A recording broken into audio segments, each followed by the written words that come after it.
തുടർച്ചയായി കേരളത്തിലെ ജനങ്ങളും രാഷ്ട്രീയ പാർട്ടികളെല്ലാം തന്നെ ആവശ്യപ്പെട്ട ഒരു കാര്യം തദ്ദേശ തെരഞ്ഞെടുപ്പ് കഴിയുന്നതുവരെ ഇത് നീട്ടിവെക്കണമെന്നുള്ളതാണ്.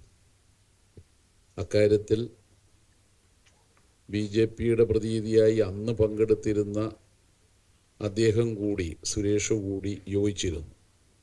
പക്ഷേ SIRനോട് BJP യോജിക്കുന്നു, BJP ഇതര രാഷ്ട്രീയ പാർട്ടികളെല്ലാം എതിർക്കുന്നു. SIRനെതിരായിട്ടുള്ള അഭിപ്രായ പ്രകടനം ഇപ്പോഴും ഞാൻ പ്രതിനിധാനം ചെയ്യുന്ന രാഷ്ട്രീയ പാർട്ടിക്കുണ്ട്. പ്രത്യേകിച്ച് ബീഹാർ തെരഞ്ഞെടുപ്പ് പൂർത്തീകരിച്ചതിന് ശേഷമുള്ള അനുഭവം കൂടി പുറത്തു വരുമ്പോൾ അവിടെ പുതുതായി ഉയർന്നു വന്നിട്ടുള്ള ഒരാക്ഷേപമാണ്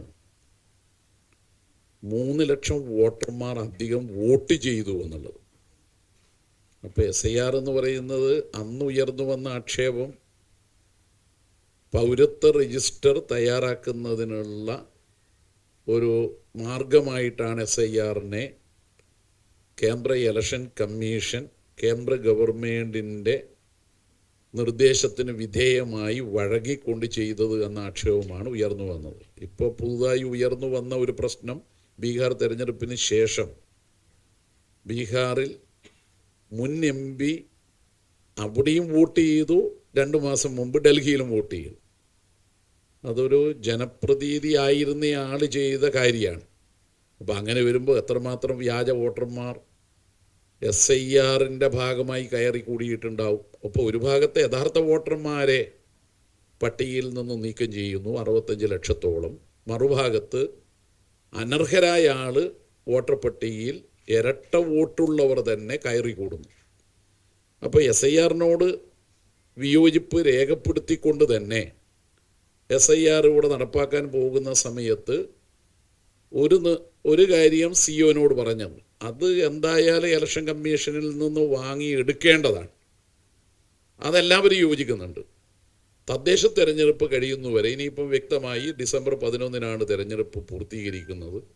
തെരഞ്ഞെടുപ്പ് കഴിയുന്നതുവരെ 13-നാണ് വോട്ടെണ്ണൽ, കഴിയുന്നതുവരെ ഇത് മാറ്റിവെക്കാവുന്നതാണ്.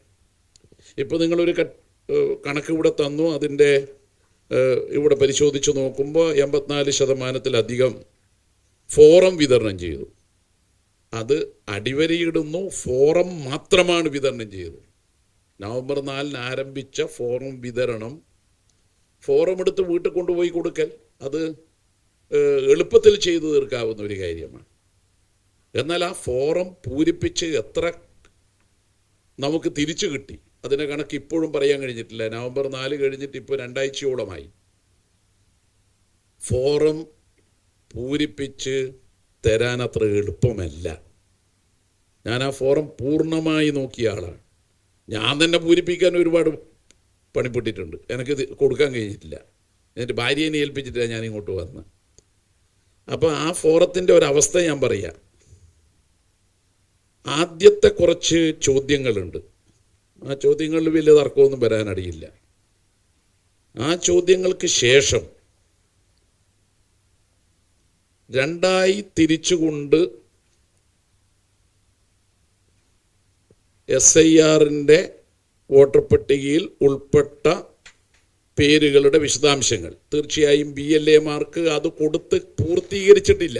ഞാൻ പ്രതിനിധാനം ചെയ്യുന്ന ബൂത്തിലെ BLAക്ക് 2002-ലെ പട്ടിക കിട്ടിയിട്ടില്ല. താങ്കളും ഇപ്പം പറഞ്ഞു തിരുവനന്തപുരത്ത് കൊടുത്തു തുടങ്ങുന്നതേ ഉള്ളൂ. അതിൻ്റെ വലതുഭാഗത്തെ കള്ളി അട്ടർ കൺഫ്യൂഷനാണ്. ആശയക്കുഴപ്പം നല്ലതുപോലെയുണ്ട്. മുൻകോളത്തിൽ അവസാന SIRൽ പേര് നൽകിയിരിക്കുന്ന വോട്ടറുടെ ബന്ധുവിൻ്റെ വിശദാംശങ്ങൾ ആരുടെ? അപ്പോൾ മുൻകോളത്തിൽ, അപ്പോൾ മുൻകോളം ആരൊക്കെയാ? പിതാവിൻ്റെ, മാതാവിൻ്റെ, പിന്നെ പങ്കാളിയുടെ. പങ്കാളി ഇല്ലെങ്കിൽ അത് ബാധകമല്ല എന്നും പറഞ്ഞിട്ടുണ്ട്. അപ്പം ഇവിടെ മുൻകോളത്തിൽ മുമ്പ് നടന്ന SIR 1987-ലെയോ മറ്റോ നിങ്ങൾ പറയുന്നുണ്ടെങ്കിൽ, അതടിസ്ഥാനമാക്കുന്നുണ്ടെങ്കിൽ, ഇനി 2002 അടിസ്ഥാനമാക്കുന്നുണ്ടെങ്കിൽ, അപ്പോൾ അന്നെല്ലാം പട്ടികയിൽ വന്ന ഏത് ബന്ധു, മാതാവ്, പിതാവ്, പിന്നെ പങ്കാളി, ഇതാണ് മുൻകോളത്തിലുള്ളത്. അവർ മരിച്ചാലോ? അതാരാ? ഞാൻ അങ്ങയോട് എൻ്റെ അനുഭവം പറഞ്ഞിട്ടുണ്ട്, മറ്റാരുടെ അനുഭവമല്ലാതെ തന്നെ പറഞ്ഞിട്ടുണ്ട്. എൻ്റെ പിതാവ് മരണപ്പെട്ടതാണ്. അപ്പോൾ മുൻകോളങ്ങളിൽ SIR, നേരത്തെ മുൻ SIRൽ വോട്ടുണ്ടായിരുന്നവരുടെ കാര്യമാണ് ഉദ്ദേശിക്കുന്നത്. അത് ഈ ഫോറം പൂരിപ്പിച്ച് കൊടുക്കൽ അത്ര എളുപ്പമല്ല. അപ്പോൾ ഡിസംബർ 4-നകം ഫോറം പൂരിപ്പിച്ച് നിങ്ങൾ കിട്ടുക. എന്താണ് SIRൻ്റെ ഭാഗമായി ഫോറം വീടുകളിൽ കൊടുത്തു കഴിഞ്ഞാൽ ചീഫ് ഇലക്ഷൻ ഓഫീസറോ ഇലക്ഷൻ കമ്മീഷനോ പൂർണ്ണമായി വിജയകരമായി പൂർത്തീകരിക്കൽ എങ്ങനെയാണ്? ഇനിയിപ്പോൾ എത്ര ദിവസം? ഇന്നിപ്പോൾ നമ്മൾ ഇരിക്കുന്ന 15, 15-4 19 ദിവസത്തിനകം ഈ 2.78 കോടി വോട്ടർമാർ മുഴുവൻ ഫോറം പൂരിപ്പിച്ച് തരുമോ? അസാധ്യമാണ് ഈ കാര്യം. അതുകൊണ്ടാണ് ഞങ്ങൾ പറയുന്നത് മനുഷ്യസാധ്യമല്ല ഈ കാര്യം ഇതിനകം പൂർത്തീകരിക്കുക.